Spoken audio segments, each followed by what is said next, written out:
It's not short of a miracle that we get a new high-grade kit from Gundam Wing Endless Waltz in 2026. But is it worth the price? Alright, welcome back to the channel. Today we have something special.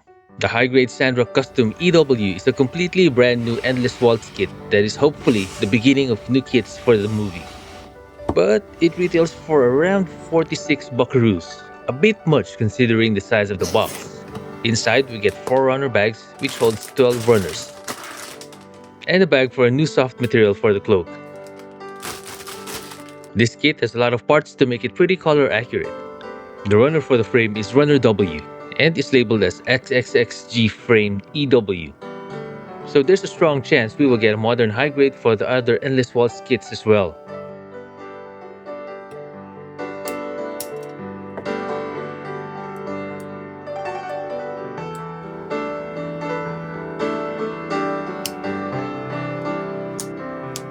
The build is something I never would have thought possible when I was a kid building the 1998 high-grade kits. I just dated myself, didn't I? Anyway, from start to finish, the build was satisfying and I had no troubles. The modern standard of plastic on plastic build makes this very solid. Although, the side skirts kept falling off if I was posing the kit too much. And what you get after building is something worthy of any Gundam Wing fan's collection.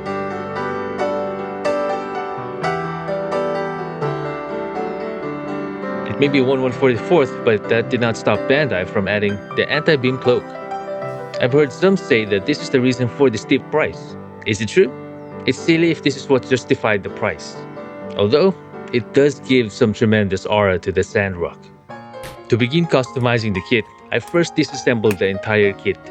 Tragedy struck immediately when I broke one of the pegs for the part that holds the cloak on the shoulders. It's a fairly standard pinning repair job.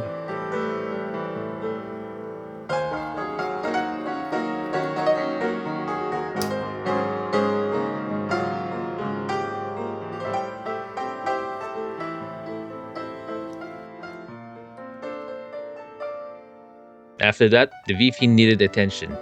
We should always try to remove the safety flags to minimize the toy feel of our high-grade models. But if you are accident-prone, maybe it's okay keeping them on. I also decided to extend them using some styrene rods. It's a process I've done a couple of times.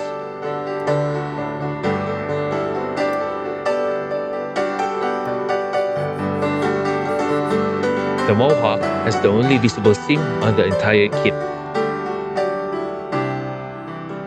I decided to extend the torso by 2mm. This just may look fine, but it feels short and compressed to me.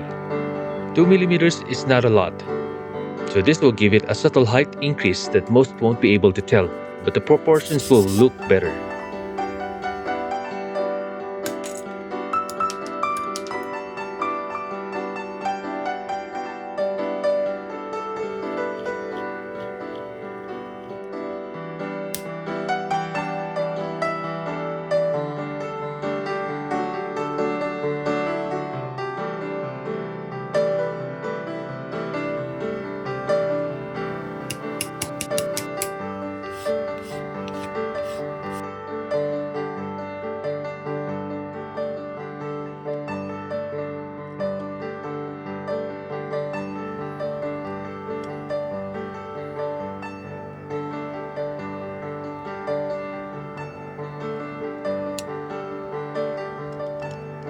The shoulder has some hollow spaces, and the bottom of the feet has some too.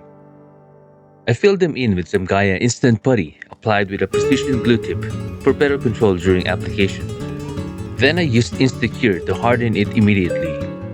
It's important to do this in layers because the center can remain soft if you try to do it in one go.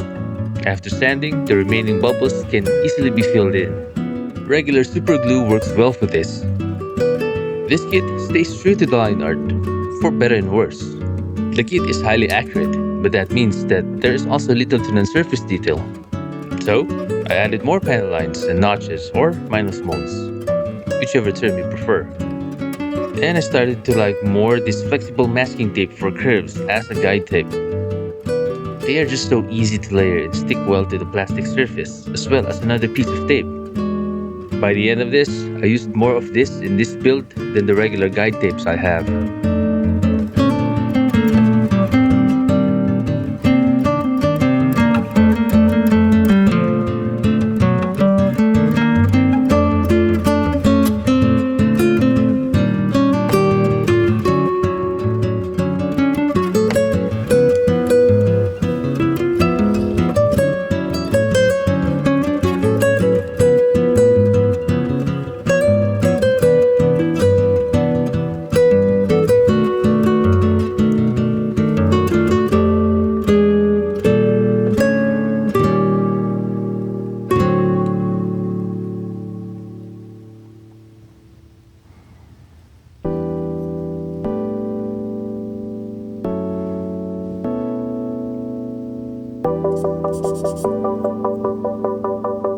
One of the last things I did was to use a 90-degree conical bit to reduce the thickness of the vernier rim.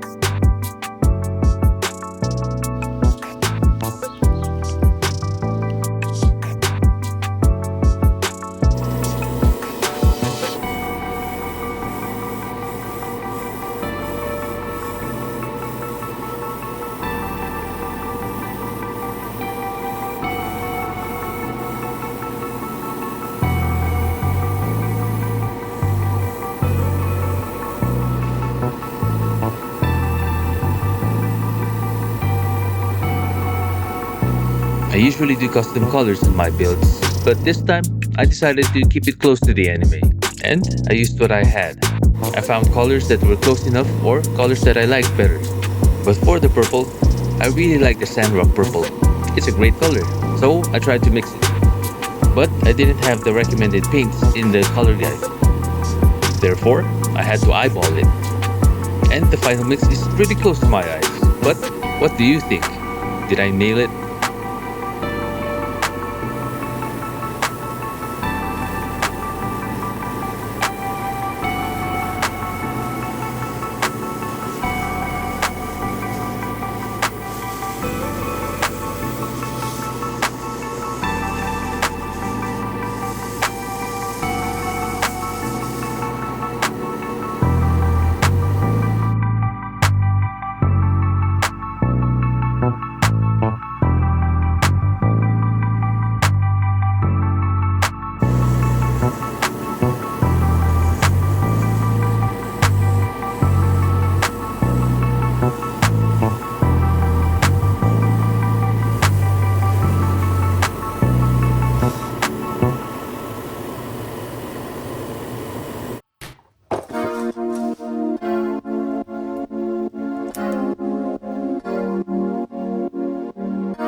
Tried the new low-odor enamel thinner from Gun Primer to make my own dark gray panel liner. Since the Tamiya panel line accent color has a strong smell, usually, I wanted to see how well this works as a less noxious alternative. And to my surprise, it was actually far less offensive, and I used their solvent cleaning solution to clean up any excess. Their micro swab is really good for tight corners.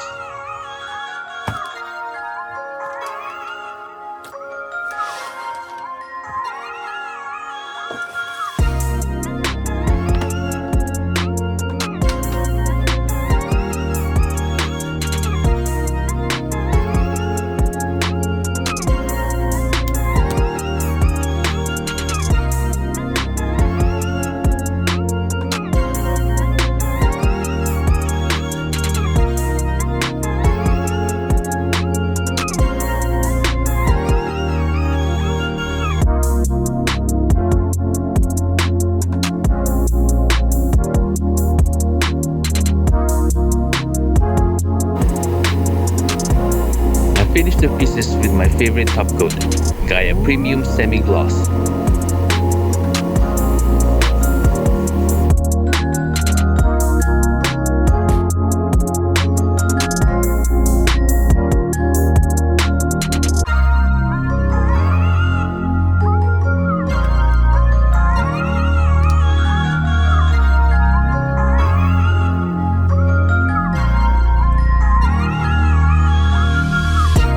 There is a certain satisfaction and excitement when all you need to do left is to assemble everything.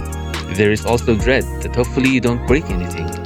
Seeing it come together, piece by piece, is one of the highs for me in this hobby, and why I keep building. Thank you for watching. I hope you enjoyed this video. And if you did, hit that like button and leave a comment below. It really helps out my channel a lot. Please subscribe and turn on the notifications on too, so you don't miss my next build video. But until then, have a great day, enjoy the final shots, and keep on building.